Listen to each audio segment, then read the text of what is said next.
He, this being Finn Toller, again, he experienced at that moment, however, one of the nearest approaches to religious exaltation that he had known since as a child he had been taken to see General Booth pass through town.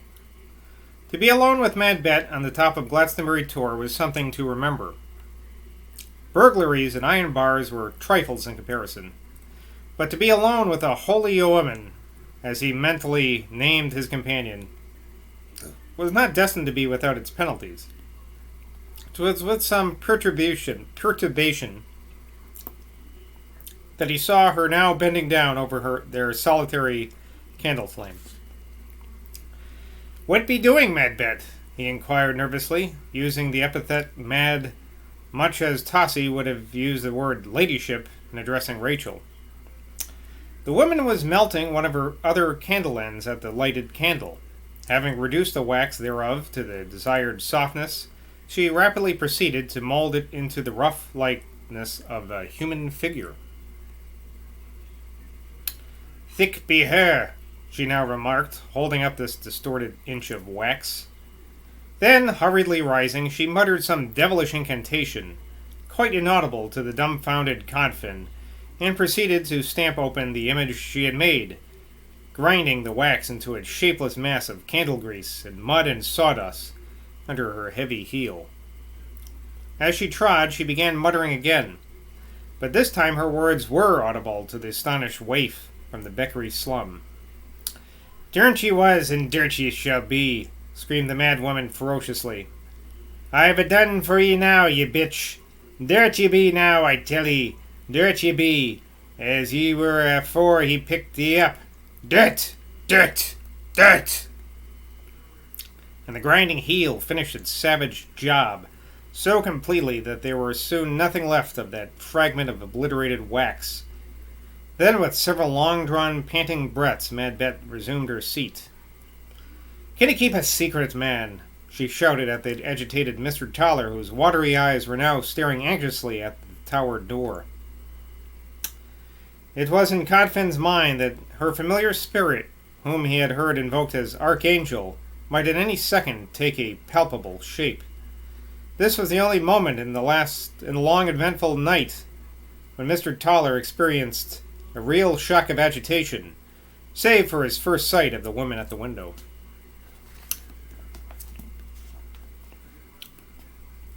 "I be a grave for thy secrets, Mad Bet," he now remarked in a resigned voice, puffing furiously at his pipe as if it were the intent to evoke a screen of wholesome smoke between himself and the supernatural. "'Twere her what ye seed I stamp into nothing," went on the mad woman. "An archangel's tower I stamped on she. Look-see! How candle now splutter and spit. Now 'tis done, 'twere her I stamped out. Hist! How thick wind do blow. 'Twere me own heel what stampeth she into dirt. Her be dirt now, and her'll stay dirt till judgment." Mr. Toller's eyes became more watery than ever owing to the acrid smoke which he sucked out and blew forth. To his companion's tirade he thought best to make no reply. He had almost as strong a desire to disassociate himself with these proceedings as poor Red had recently had to disassociate himself from tyrannized and iron bars. "If I speak her name, Fintaller, will ye hold and mute and mum in thee deep soul?" Mr. Toller's lower lip hung down, and two thin streams of saliva, stained with tobacco juice, dripped upon his filthy shirt and upon his still filthier vest. The flea which he had brought with him from his Beckery shanty snuggled up to his breastbone, deriving much comfort from the pale-colored hairs, smelling like those of a dead stoat, which grew on the man's chest. But he answered, as Homer would say, from his steadfast heart. "What you do tell to I, Mad Bet, be more hid than they hanging stones in Wookie. Folk can see they stone for 6 pence, but not for £20 would I betray thee, when No, not for 20 times 20. Thus reassured, Mad Bet spoke her mind freely. Her be thick baggage, thick hell's broth, peace, a harlotry, with lies with wood, Miss Drew. Some do say she be married to un, others do say she be his light o' love. But whether or not, for that, she do good to's bed to Northload every night, weekday and Sunday. She do bless herself for living soft and cozy with thick old woman by day, and she do mightily cherish being culled and clipped in bed when nights do come. Aye, but she do like being naked to thick woman's dear hand, night by night. Thick man's dear hand. Night by night. And all so daffa down dilly in pretty bedclothes. I do know she's feelin' by me woman's feelin's, Mr. Toller, and I do thinkly and thinky. When nights do come, how she do lie so snug and warm with ye. Well, of course, she's talking about, what's her face? I can't think of any characters' names right now. I'm going to have to look this up. It's going to drive me crazy if I don't. There's John Crow. So it's John Crow's cousin who he's married to now, and I can't think of her name. Yeah. What's this section? Character. Here we go. Mary, right? Yeah, Mary. She's talking about Mary. Mr. Toller's masculine brain began to be totally confused. Mad Bet was talking of her enemy as sympathetically and understandingly as if it were her daughter. Codfin could understand bringing down an iron bar on the head of a rich mine owner, but this sympathizing with the feelings of someone you were reducing to dirt under your heel was a subtlety of vengeance beyond his grasp. I do know, thick lass, he contented himself with saying. I've been inside Missy Drew's fine house with Bob Bindle and Ditchet Underlees. That's a good name. Ditchet Underlees. Us never took nothing, for Bob were frightened when Lily Rogers talked and she sleep. But I've been upstairs and downstairs in thick fine house. Mad Bet pushed back her Sunday bonnet with its forget-me-not border till Toller could see the gleaming whiteness of her bare skull by the glittering candle tip. He fidgeted uneasily under the glance she now fixed upon him. I have never killed a gal yet, Mad Bet, and it is probable that no effect of any human will, made in all Glastonbury that night, was more heroic than the effort required from Mr. Toller as he completed the speech. And I be too old to begin now.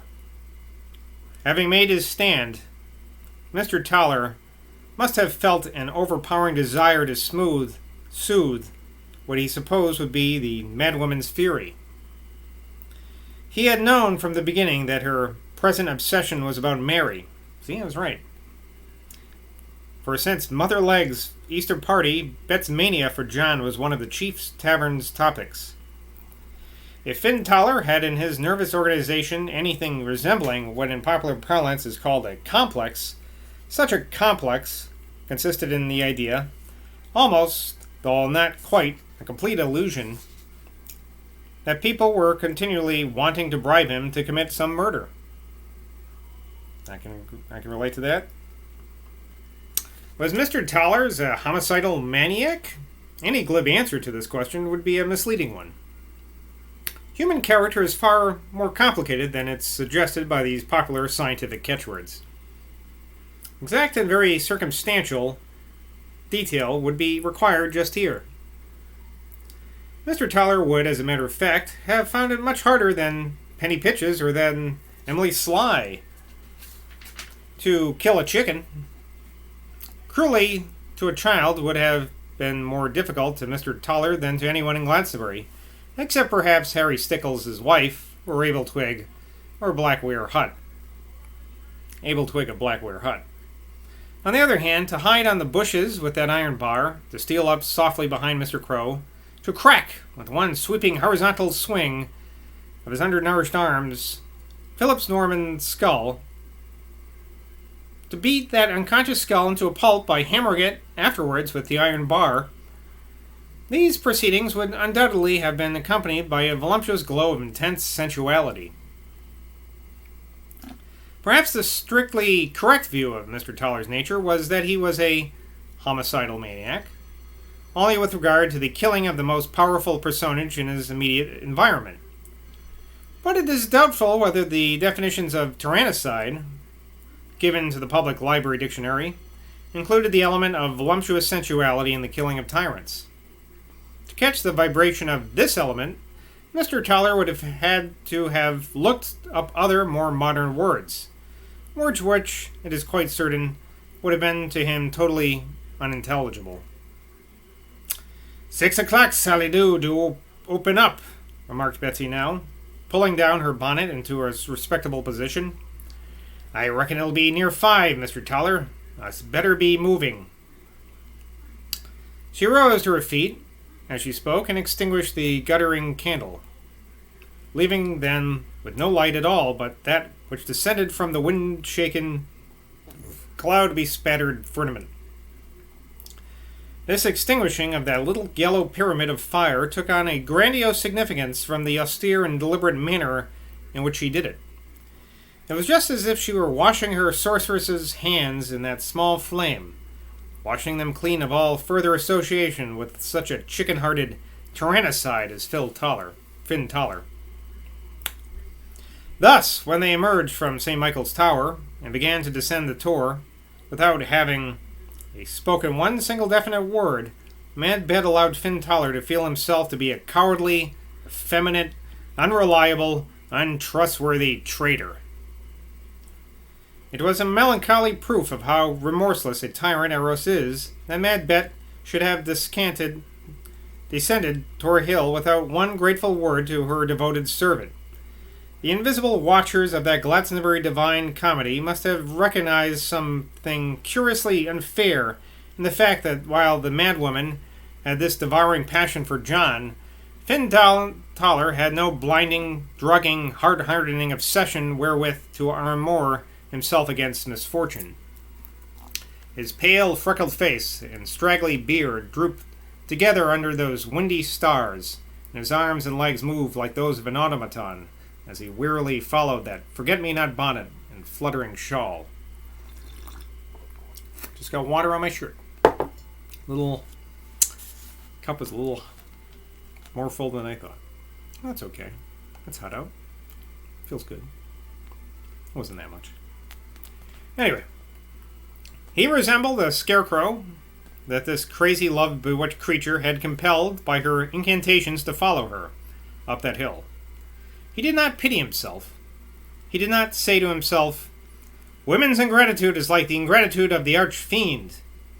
He only thought to himself again and again, "Her wants me to kill that gal what lives with old Miss Drew, but I never yet have killed no gal, and I bain't going to begin killing gals, no, not even for Mad Bet." The most materialistic of human beings must allow that at certain epochs in the life of any history-charged spot, there whirls up an abnormal stir and fume and frenzy among the invisible elements or forces that emanate from the soil. Such a stir, such an invisible air dance, was at its height, as this man and this woman descended the hill, between 5 o'clock and 6 o'clock, on that dawn of, what day is it? That's right, the 11th of December. From the poor bones in the town cemetery on the Wells Road, out beyond the elms, rose up certain faintly stirred and barely perceptible responses to this thaumaturgic wind. But from those bones a dim tremor came. Much more did a turmoil of subconscious reciprocity, to use the Wessex poet's great word, gather around Gwynapnod's hill from the royal and sacrosanct bone dust buried beneath the abbey ruins. The wind arrived at Glastonbury carrying feathers and straws and husks and ditch vapours with it that it had picked up from Mere Heath, and with a level from Chilton upon Polden and Baldwin, from the banks of the River Parrot, from Comwich and Saugersea Brook, from Chantry Kilve and Quantock's Head. But from Glastonbury it could only carry away, along with other whiffs and husks and straws and ditch vapours, such dreams as were the lighter emanations of the place.